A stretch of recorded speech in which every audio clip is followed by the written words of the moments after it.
Ayo jumpa lagi dengan Mbak Melati dari Jawa Timur. Ayo ngobrol-ngobrol tentang Nusantara lagi. Tapi kali ini ada kaitannya dengan anak Kiai Jombang yang cabul ya. Ya, rasanya gimana gitu ya? Berita besar, anak Kiai Jombang cabul, anak Kiai Jombang jadi buronan mesum, anak Kiai Jombang tidak kooperatif dengan pemerintah, dengan aparat.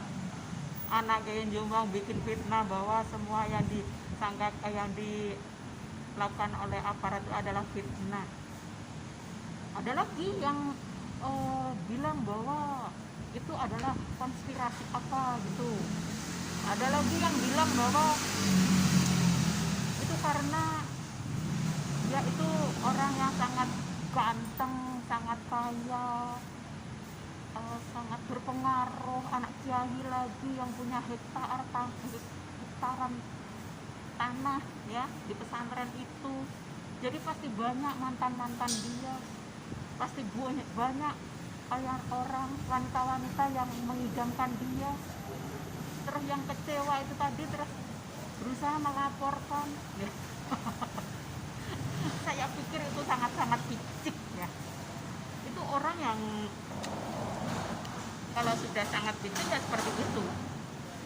Jadi ibarat orang yang berpengaruh, terus dia ngerti hukum, tapi dia mendukung model-model rimba seperti itu, model-model hukum rimba.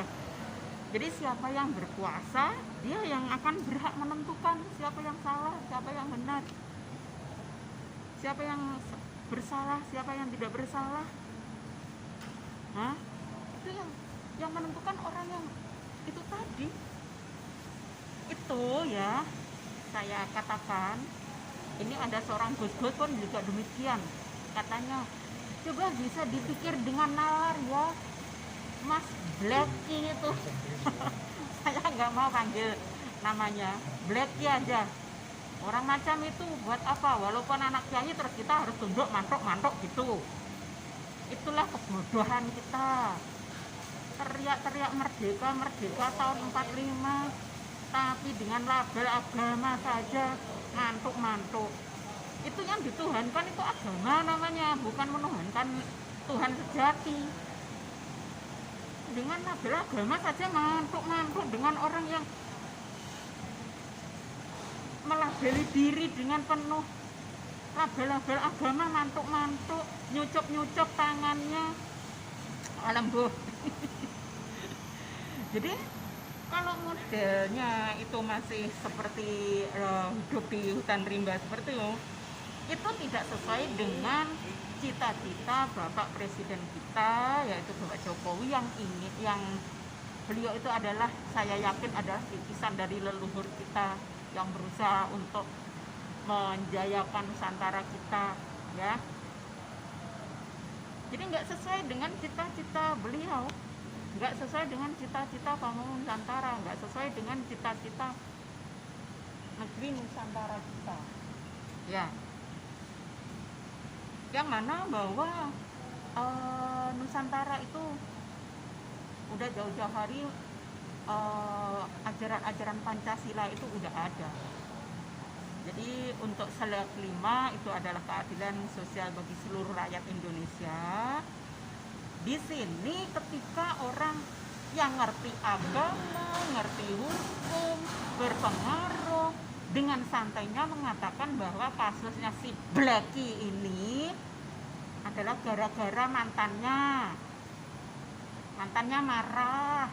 Acak banget sih pemikiran seperti itu.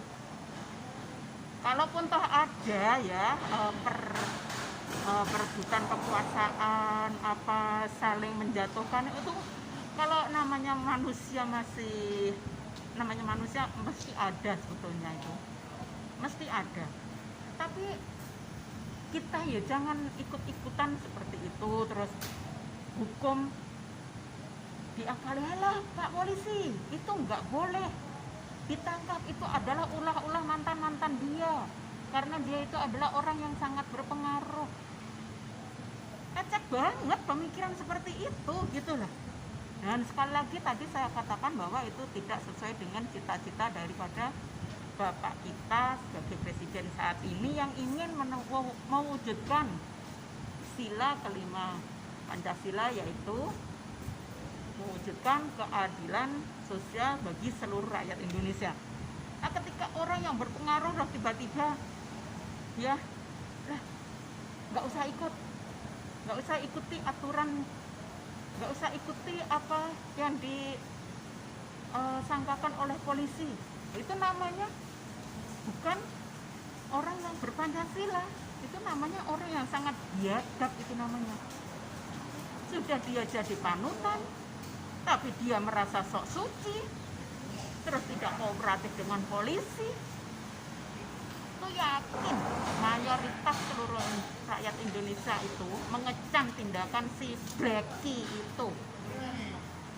Lepas dari dia orang yang sangat ganteng, sangat gombal mukidi, itu padahal banyak loh gadis yang bilang, wah Roa ini kayak ngone gitu sampean. Lagian ya, memang kalau di setiap lembaga ya, setiap lembaga itu apapun lembaganya, yang namanya cinlok itu ada, cinta lokasi itu ada. Jadi ketika ada yang nggak bisa menahan diri, padahal dia sudah dilabeli sebagai pendidik, tapi dia nggak bisa menahan diri, masih hasrat-hasrat bercintanya itu dilampiaskan justru kepada orang-orang yang ada di bawah kekuasaannya. Itulah tanda kebiadaban sejati. Jadi cinlok itu tetap ada yang macam-macam seperti itu. Saya yakin seluruh Indonesia ya, kalau itu dibuka pengaduan online khususnya tentang pencabulan, tentang pelecehan seksual, saya yakin setiap lembaga ada cinlok yang oleh gurunya, siswanya dicintai lah, disayang-sayang lah. Saya yakin itu loh kejahatan mental kita itu. Jadi dengan guru itu, kalau sudah dicintai oleh guru itu merasa bangga. Jadi mereka ketika dilecehkan ya fine-fine aja, nggak merasa perlu mengadu saya dilecehkan, enggak, justru merasa dimuliakan. Itulah gobloknya. Dan itu saya yakin setiap lembaga, entah apapun namanya lembaga, itu ada cinta-cinta yang seperti itu. Orang yang berkuasa berusaha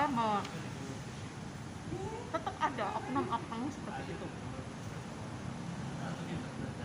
Saya kira sudah saja saya ngocehnya. 8 menit sudah ya.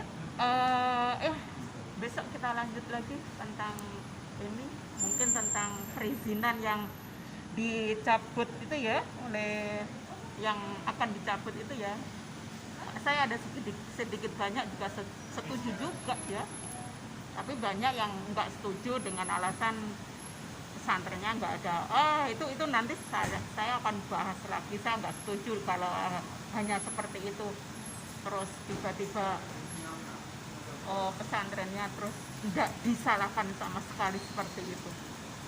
Dari awal memang pesantren itu tidak kooperatif. Dari awal memang pesantren itu membiarkan santri-santri, membiarkan warga untuk menghalang-halangi aparat menegakkan hukum. Itu sudah kesalahan yang sangat fatal. Makanya kalau sekarang ada geger yang nggak karu-karuan, itu karmanya. Terus jangan merasa bahwa pesantren udah nggak ada karmanya sama sekali. Orang kelakuan macam itu kok nggak ada karmanya? Ya ini karmanya merusak Islam sendiri, merusak agama sendiri. Ya ini ya betul-betul macam FPI ya sebetulnya. Udah gitu aja, besok kita lanjut kembali. Terima kasih dan mohon maaf. Selamat menjaga akal waras kita. mari kita tetap bernusantara dengan bernalar, berilmu, berbudi dan berilmu. Terima kasih, matur sembah nuwun, parem, bye bye. Parem.